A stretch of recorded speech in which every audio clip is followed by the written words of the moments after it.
Here's the result of our DIY braided heater core hoses. This is how you build your own AN lines and replace your factory heater core hoses.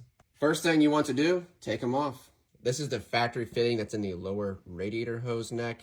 The factory heater core hose comes in from this way, and we'll be replacing it with this 90 with a 10 AN fitting on top. And this is, I believe, 3/4 MPT. Where my kit's going to be wrong is I accidentally ordered a push lock to female, and I should have ordered a push lock to male. So I have this adapter in here.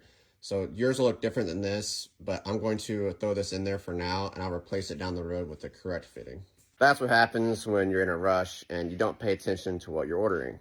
I have my 10 AN 90 in the lower water neck, and then I have my push lock fittings pushed inside the factory hoses that I cut shorter. So this is the hose we made. We just measured once, cut 3 times. This is the straight going into the lower water neck 90, and this one's coming out of the heater core hose.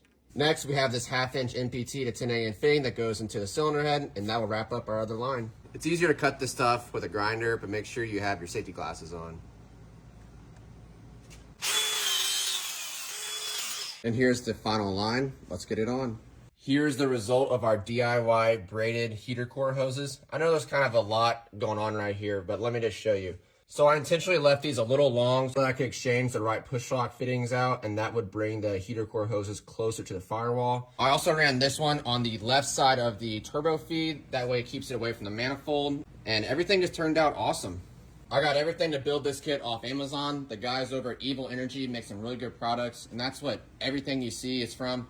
That was a big item that I wanted to get done before I finished up my engine rebuild, so I'm really glad to check that off the list, but I'm going to finish up this wiring and get this thing started back on the road.